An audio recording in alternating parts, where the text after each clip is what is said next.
Hi everyone, welcome back to an explore literature. इस video के अंदर हम बात करने वाले हैं आपके G subject ideas in Indian political thought के यूनिट 6 की, जो कि है हिंदुत्व बाय सावरकर।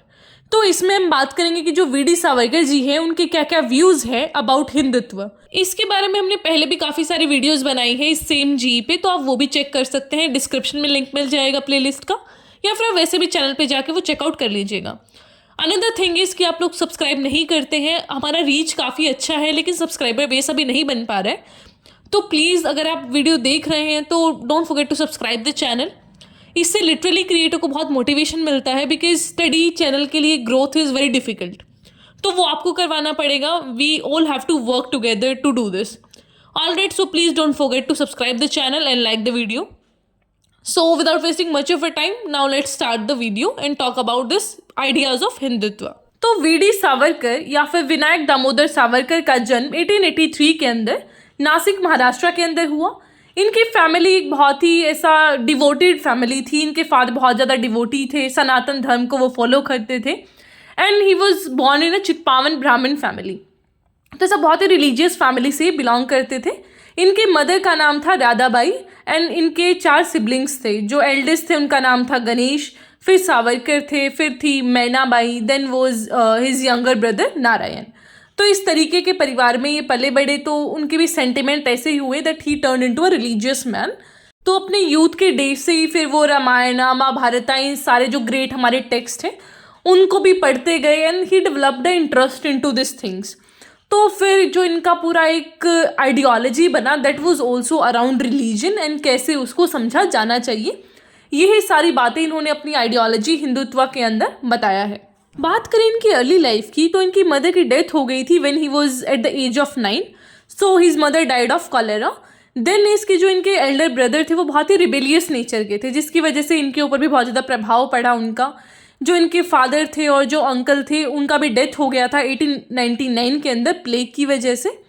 सावरकर और जो इनके बड़े भाई थे उन्होंने मिलकर एक सोसाइटी को फाउंड किया that was Mitra Mela society या फिर सोसाइटी ऑफ कंपेनियंस. 1901 के अंदर ये सोसाइटी है जो वो शुरू की गई. तो इस सोसाइटी के थ्रू वो अपने एंटी कॉलोनियल गोल्स को फैलाना चाहते थे. ही वांटेड कि जो मेंबर्स हैं, जो कलीग्स हैं सोसाइटी के, they should understand about the anti colonial things.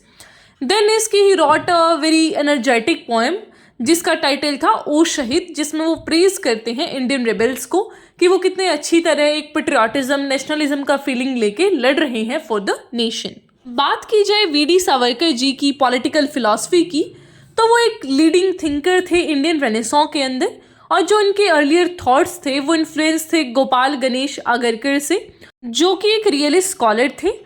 फिर यहाँ बताया गया है कि उन्होंने यूरोपियन फिलोसफिकल ट्रेडिशन से 3 आइडियाज़ को डिराइव किया है. सबसे पहला है about the fittest of survival के बारे में, जो डार्विन का भी थ्योरी है कि आपका जो स्टैंडर्ड ऑफ लाइफ है ना वो डिटरमाइन करेगा आपके नेचर को, कोर्स ऑफ एक्टिविटी को और आपकी ह्यूमन सिविलाइजेशन कैसे चलने वाली है उसे. जो आदमी फिटेस्ट होगा वो ही सर्वाइव कर पाएगा.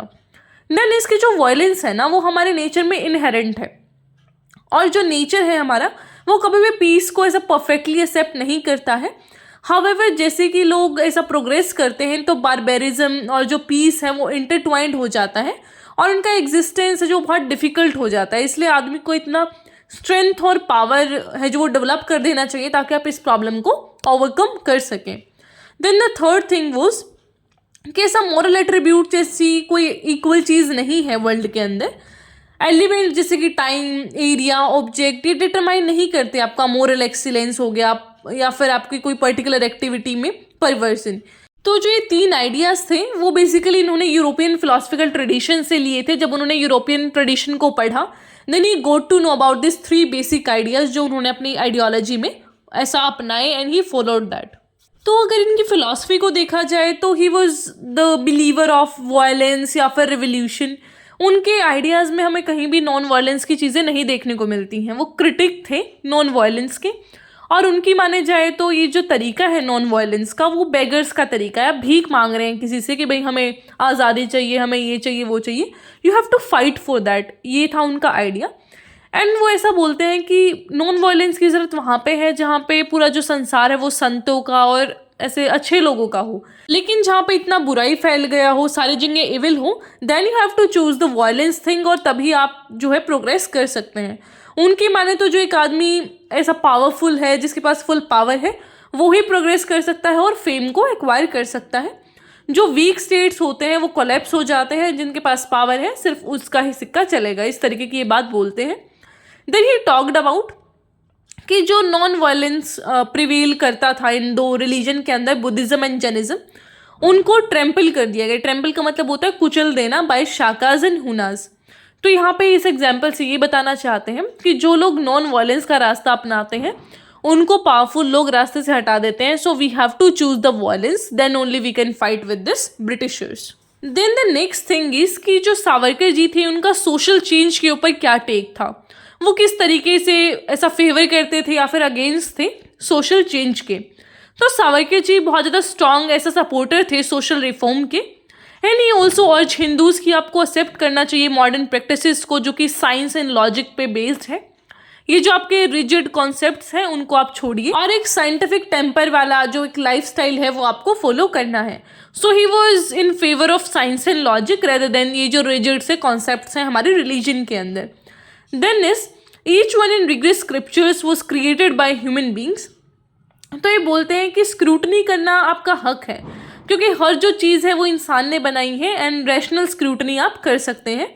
ऑल्सो ही क्रिटिसाइज दिस चतुर्वर्ण, कि जो चतुर्वर्ण वाला सिस्टम है ना, ये बहुत ही हार्मफुल है हमारी हिंदू यूनिटी के लिए और हिंदू सोसाइटी के लिए भी। इसकी वजह से हम यूनाइट नहीं हो पा रहे हैं, एंड बिकॉज ऑफ दिस एक इलॉजिकल सा सेंस निकल के आ रहा है हमारी सोसाइटी के अंदर। So we have to believe in this illogical and the rigid facts. And he also told कि जो चतुर्वर्ण वाला चीज़ है ना, ये बहुत ही इलॉजिकल है और किसी भी स्क्रिप्चर में अच्छी तरीके से नहीं दे रखा है। तो ये लॉन्ग स्टैंडिंग जो बिलीफ है हमें इसे छोड़ देना चाहिए, and we have to go for Hindu unity, जो कि मच नीडेड भी है। So what we have to do is कि हमें ये जो कास्टिज्म वाला चीज़ है उसे छोड़कर we have to believe in a strong religion, या फिर देखो रिलीजन फॉलो करना इज़ अ डिफरेंट थिंग, लेकिन दूसरे आदमी की रिलीजन या फिर उसके राइट्स को हिंडर करना is very wrong. If you are following your religion, आप अपनी रिलीजन को फॉलो करिए, आपको जो करना है करिए, अपने पर्सनल बेसिस पे करिए। आपको ये नहीं कि किसी और आदमी को रोकना है कि भाई तू भी ऐसा धर्म परिवर्तन कर ले। This kind of things are not meant for a civilized society.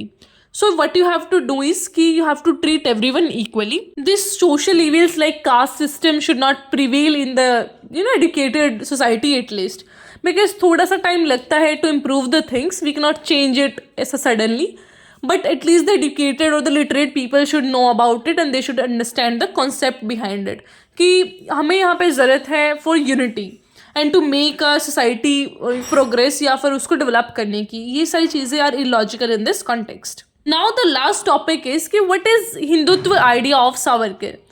तो अकॉर्डिंग टू सावरकर जो हिंदुत्व है ना, वो एक वर्ड नहीं बल्कि एक हिस्ट्री है, और ये एक ओपन डिक्लेरेशन है लव का फॉर हिंदू ह्यूमन बींग्स पूरे इंडिया के अंदर या फिर जहाँ पे भी है। This is a idea of love. ऐसा नहीं कि आप किसी चीज़ के अगेंस्ट हैं, you just follow your beliefs. आप अपने बिलीव्स के लिए स्ट्रांग है, किसी और के लिए हमें कोई भी ऐसा हेट्रेड नहीं है, हमें किसी की प्रैक्टिसेस से कोई लेना देना नहीं है। आप हमें मत तंग कीजिए, हम आपको नहीं तंग करें। That is all about religion. Religion किसी को ये नहीं सिखाता कि ऐसा मार काट करिए, आप राइट्स करिए। This is not religion. हर एक रिलीजन में सिर्फ ये लिखा होता है कि you have to follow your God, you have to spread peace and love. तो ये चीज़ें आपको एज गुड ह्यूमन बीइंग या फिर एजुकेटेड पर्सन ऐसा फॉलो करनी चाहिए। तो this is all about the Hindutva idea. Then जो सावरकर हैं वो स्ट्रॉन्ग सपोर्टर थे हिंदुत्व के, हिंदू राष्ट्र के, और वो अपनी बुक हिंदुत्व में ये भी लिखते हैं कि हिंदू एक ऐसा आदमी है who consider his fatherland and holy land from Indus to Kanyakumari. इन्होंने कोई स्पेसिफिक ये नहीं बताया कि जो ये सारी प्रैक्टिसेस करेगा ये रिलीजियस प्रैक्टिसेस रहेंगी, ये सोशल प्रैक्टिसेस रहेंगी। इन्होंने ये माना बस कि जो अपने फादरलैंड को, जो अपनी धरती को ऐसा माने कि भाई हमारे जो होली लैंड है वो इंडस से लेके कन्याकुमारी तक है, वो आदमी हिंदू है। इन्होंने 3 क्राइटेरिया दिए कि कौन आदमी हिंदू कहलाएगा। सबसे पहला क्राइटेरिया था नेशनल और रीजनल यूनिटी का, कि आप किस तरीके से यूनिटी फील करते हैं, क्या अफेक्शन है आपका आपके जोग्राफिकल रीजन से, from Indus to Brahmaputra and from Himalaya to Kanyakumari. तो एक जो रीजनल कॉन्टेक्स्ट में इन्होंने बताया कि आपका रीजनल यूनिटी कितना है, नेशनल लेवल पे आप क्या सोचते हैं, करते हैं। Then the second criteria is that you should be associated with caste and blood with the Hindus. तो आप डिफरेंट होने चाहिए जर्मन, चाइनीज एंड इथियोपियन से। तो मतलब वो सिर्फ एग्जाम्पल के तौर पे दे रहे हैं कि कास्ट और ब्लड से you should be related to the Hindus. Then the third criteria is attachment to the culture, कि एक जो पर्सन है वो प्राउड होना चाहिए अपने हिंदू सिविलाइजेशन का, अपने कल्चर का। तो यहाँ पे वो national regional unity, caste blood relations, culture को ऐसा इंपॉर्टेंस देते हुए बोल रहे हैं कि एक जो हिंदू है वो प्राउड होगा अपनी चीज़ों के बारे में, about his cast, unity, religion, blood relation और कल्चर। हर चीज़ की इंपॉर्टेंस होगी उसकी लाइफ में and he will be proud and साथ के साथ वो इन चीज़ों को इम्प्रूव करने पे काम करेगा।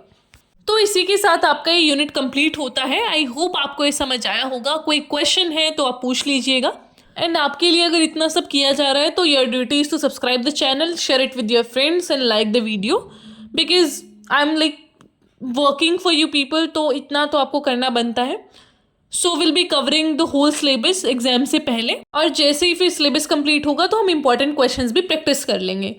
एक और मैंने आपको आइडिया दिया था कि हम लाइव क्लासेस भी अरेंज कर सकते हैं एग्जाम से पहले ही, जैसे कि रिवीजन पर्पस के लिए। ये वीडियोस तो आपकी बनी ही रहेंगी, वो तो आएंगी ही, लेकिन एक रिवीजन पर्पस के लिए हम एक शेड्यूल कर सकते हैं लाइव क्लास। तो आप वो बता दीजिएगा जितना आपका एंगेजमेंट रहेगा, फिर उसी के हिसाब से will arrange that.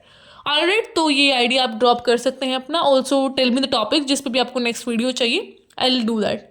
Now I will meet in the next video. Till then take care, stay happy, stay healthy.